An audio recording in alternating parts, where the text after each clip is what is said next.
What I would suggest is, apart from that, you can have a light stuff. ভারতের ভয়ের কারণ হতে পারেন লিটন কুমার দাস। রোহিত শর্মাকে আগাম হুঁশিয়ারি দিয়ে একই বললেন মহেন্দ্র সিং ধোনি। বিস্তারিত জানতে ভিডিওটি না টেনে সম্পূর্ণ দেখার অনুরোধ রইল।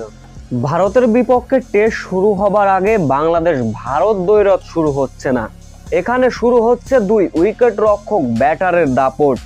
বলছি ভারতের উইকেট রক্ষক ব্যাটার ঋষভ পান্ত এবং বাংলাদেশের লিটন কুমার দাস। 2021 সালে সারা বিশ্বের কেবল দুইজন উইকেট রক্ষকই ব্যাটারি টেস্টে 45-এর বেশি গড় 1000 রানের উপর রান করেছিলেন এই দুই ব্যাটার। টেস্ট হোক অথবা টি-20, ঋষভ পান্ত লিটন কুমার দাসের উপরই থাকবে ভক্তদের ফোকাস। সর্বশেষ পাকিস্তান সিরিজেও লিটন দাসই বাংলাদেশের জন্য দাতা হয়ে এসেছিলেন।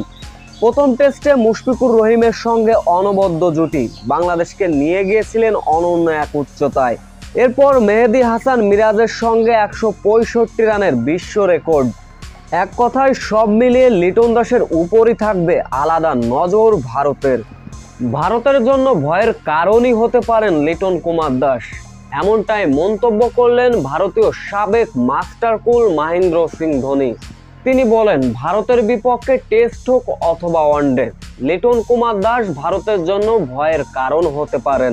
কারণ পেস বান্ধব উইকেটে লিটন দাস বরাবরের জন্যই দুর্দান্ত ব্যাটিং করেন। পাকিস্তানের বিপক্ষে আমরা তাকালেই লিটন দাসের ব্যাট ধরেই কিন্তু জয় এসেছিল। তাই রোহিত শর্মাকে আগাম সতর্ক করতে হলো লিটন দাসকে নিয়ে, এবং তাকে নিয়ে আলাদা পরিকল্পনায় করতে বললেন মহেন্দ্র সিং ধোনি।